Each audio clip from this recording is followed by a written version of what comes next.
Hello, I am making this video in hopes of helping you get rid of those NHIs or missing assignments. Well, welcome to my classroom. If you notice, I have a few inspirational signs around, and I hope that you take a look at those and maybe they'll inspire you to move forward in moving forward that you will not have NHIs.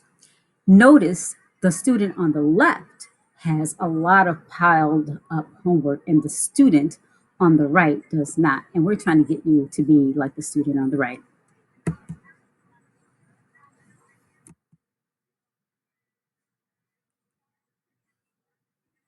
Okay? This is just a little saying that the one who falls and gets up is stronger than the one who never tried. Do not fear failure, but rather fear not trying. That's the biggest part of getting these missing assignments. We're finding that it's not that you don't know what you're doing, it's that you're not turning in the assignment. You just have to make that effort and try, okay? The people that are just trying are the ones who are doing they're doing okay. You're getting it in, okay? I have put up some steps to help you get rid of those missing assignments. We're going to go through those steps. At the end, I'm going to go through how to prevent getting those missing assignments. So let's go ahead and start out with how to get rid of those missing assignments. The first thing you want to do is you want to find out what assignments are missing. There's a way that you can independently find out what assignments are missing without asking your teacher. What assignments are missing? Everything that your teacher has assigned you is in your Google Classroom. So I'll show you what that looks like. You'll go into your Google Classroom, and in there, there's this area that says view your work. Okay, so you can click right there where it says view your work. And when you click that, this will pop up. This will show everything that's been assigned. Everything that's assigned means that it's not due yet. Everything that has this red missing indicates that it's past due and you are missing these assignments. So by looking at this, you can tell what assignments are missing. You could, if it's one class that you're missing assignments from, you could just work off that list. If you have a printer at home, you could just print off that list and work from that list your missing assignments. If you don't have a printer at home, or if you do not want to print it at home, then you want to go ahead and create a log for these assignments. If you have multiple classes that you are missing assignments from, I strongly suggest that you create a log anyway, because if you're working from the computer, it is uh, a challenge and it gets very cumbersome flipping from screen to screen, finding your missing assignments. So I would suggest that you create a log to do that. I'm going to show you. I like to use a bullet journal. I strongly suggest that. So you'll see some bits and pieces of a bullet journal in here, and I could talk about that later. Another video. But anyway, you create a log. So I'm going to go ahead and show you what that looks like. So in a bullet journal, I have made up missing a log. And this student, made up student, has English, algebra, physics, government, PE class, and some elective, right? And these are the missing assignments that this student has. I've listed the made up assignments, and the red stars are the assessments. Note that assessments have a higher percentage points for your grades. So any assessments that you don't do are really making your grades drop significantly. So you want to make sure you get those assessments in. Now, what I want to tell you though is many times the assignments are the foundation for the assessment. So oftentimes you have to do the assignments to be able to understand what's on the assessment. And sometimes you don't have to, but I'm not telling you not to do the assignment, but I am definitely telling you to get those assessments done. Some assessments are projects, and you might be able to get through those projects. Talk to your teacher about that, but definitely want to get those assessments done because it could make a huge difference in your grade, getting the assessments done. Okay. Uh, I think that you could color code these. So as you're going through your bullet journal or going through your work, if you color code your classes, then it would stand out everything that you're doing. Okay. Okay. Now, once you have created your log of your assignments, you can go ahead and create your plan. Okay. I also have track your assignments. Now, depending on how you work, you might flip these two around. Somebody might make the tracking first, and somebody might um, create your plan, flip it around. But I'm going to just show you how to do this. So you create your plan, and here is a sample of a plan, okay? Um, you're going to write out your days, and then you're going to put in the assignment and the work that you're going to do. This is where I would put in my color code. So at a glance, I would know that on Monday, I'm going to work on English, math, and science. On Tuesday, I'm going to work on um, my U.S. history. I do not like to work on Sunday, so I would not put Sunday. I would not include that on my plan. I'm just going to be honest with myself. And that's what you should do when you're creating the plan. Make sure that you're being honest with yourself. If you know that you're not going to work on Saturday because Saturday is the day that you go and hang out with your friends or you binge watch Netflix and you're not going to work, do not include that in your plan because it's going to totally mess up everything. So make sure you're making a plan that's going to be realistic for you.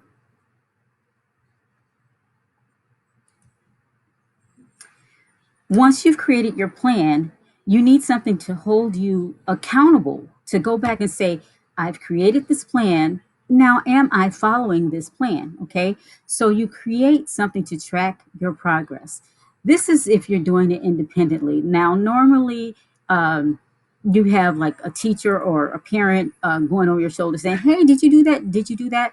But you want to be able to be accountable for yourself. So you could create something to track your progress. So here is something in a bullet journal to track your progress. It's a real quick video showing you how to do that. Okay. Really, you should estimate working about 9 hours a week doing your homework. But this person, I'm pretending that this person is really caught up. They don't really have that many missing assignments and they do all their work in class. So they're giving themselves 6 hours a week. So basically, what is happening here is this person has um, put down that they're working Tuesdays, Wednesdays, Thursdays, Fridays, and Saturdays, and they're working 6 hours a week. On the bottom, they have the hours going 1 through 6.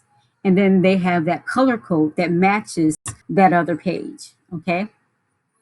When you go back up to the top, you're going to track that assignment. You're going to track the work. So on Tuesday, they did 1 hour of English. And then they did that same day on Tuesday, they did 1 hour of blue, whatever blue is. I don't remember what blue is. I have to look down there. And then on Wednesday, they worked one assignment for 3 hours. Okay. So right now they've got 5 hours of work they've done. So they were supposed to be working for 6 hours. It was the elective. They were supposed to be working for 6 hours, and so far they've got 5 hours done. And so they are on track to uh, follow their plan. Okay, that's how you track your assignment. If you have any questions about that, uh, go ahead. But you do want to work more than 6 hours, because it's 15 minutes per class usually, and you probably in about 9 hours. Okay, go ahead and go to the next one. Okay, so now you have created your work, you've tracked your plan. That means you've gotten some work done, and now you're ready to turn some work in. So you're going to turn some work in. You're going to go back to that list. You're going to cross off your list, and turn it into your teacher, and email your teacher and let your teacher know that you have turned in your work, so the teacher can know to go back into Google Classroom and take a look at your work and give you a grade.